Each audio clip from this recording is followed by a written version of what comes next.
Sinners isn't your typical horror movie. It's a mind-bending, slow burn that asks, what if we lived in a world where vampires were real, but no one really believed it? Welcome back to another movie review. Today, we're diving into Sinners, the latest film from director Ryan Coogler and Michael B. Jordan. Now, if you're going in expecting just another vampire movie, you're in for a surprise. Sinners is something else entirely. It blends horror, drama, and a slow-burning mystery with deep characters and some of the best storytelling I've seen in years. So, strap in, because you're not going to want to miss this movie. The film follows a city haunted by something ancient, but in this world, the word vampire isn't really well known. Watching characters try to make sense of something we, the audience, already understand and know makes it an insanely compelling story, and it makes every reveal that much more satisfying. And a quick little side note, yes, I disappeared on you guys, and I may have burned myself out, but I'm officially back, and looking to post at least one video a week. I'll try, we'll see how things go, so stay tuned for that. Now, let's break down Sinners, and what makes it stand out, why it's more than just a horror movie, and why skipping it in theaters would be a huge mistake.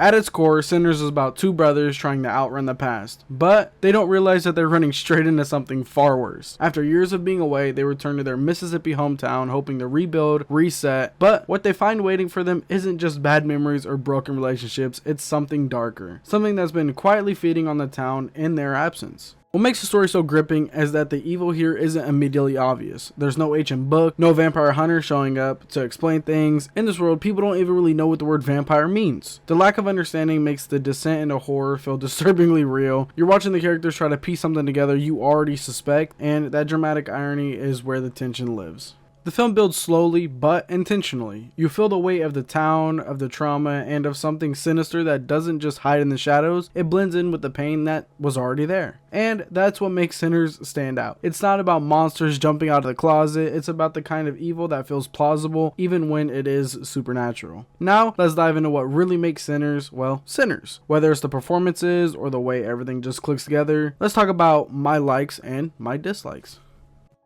First off, huge props to Ryan Coogler for turning music into a storytelling tool. It doesn't just set the mood, it speaks, it reacts, and it tells part of the story on its own. You can mute the dialogue and kind of still feel what the characters are going through. That's how layered the sound design is. It's amazing. Then there's the main villain. This isn't your generic bad guy. His motivations are rooted in pain, ideology, and an actual worldview. You might not agree with him, but you do understand him, and that makes him 10 times more terrifying.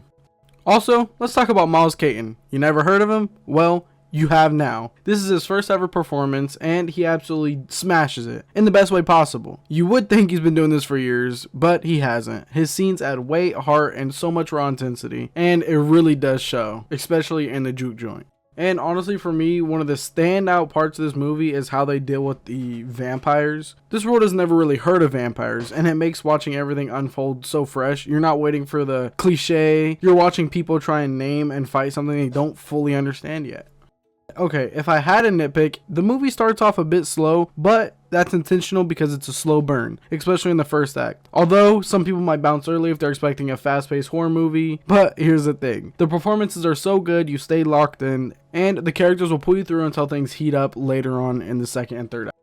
But even with that slow start, here's the wild part. It still works, and it works really well. This movie works because it respects its audience. It's not spoon-feeding you lore or falling back on genre tropes. It's asking big questions through layered storytelling about identity, power, faith, and consequence. It's also structured beautifully. Every scene feels intentional. There's no wasted moment, no throwaway dialogue, and the way it blends action, horror, and emotional depth, it's very rare. And yeah, all of that comes together in some seriously standout scenes, but there's one moment that really hit different. One of the most unforgettable scenes in Sinners comes when Sammy, one of the supporting characters, takes the stage for the late night performance. It's quiet, soulful, and completely captivating. Not just for the people in the room, but for us, as the audience too. The music, the way it's shot, the raw emotion, is one of those moments where time kind of pauses. You feel something shift, even if you don't fully understand why, and that's what makes it powerful. It hits you in the chest before your brain catches up. It's a perfect example of how this movie blends emotion and tension without saying a word. And here's the biggest question of them all. If you were even thinking of skipping this movie, don't. Seriously. Movies like Sinners don't come around often. It's original, it's smart, and it's absolutely worth seeing on the big screen. In a sea of remakes, reboots, this stands out as something bold, new, and unforgettable. So go see it. You'll regret it if you don't.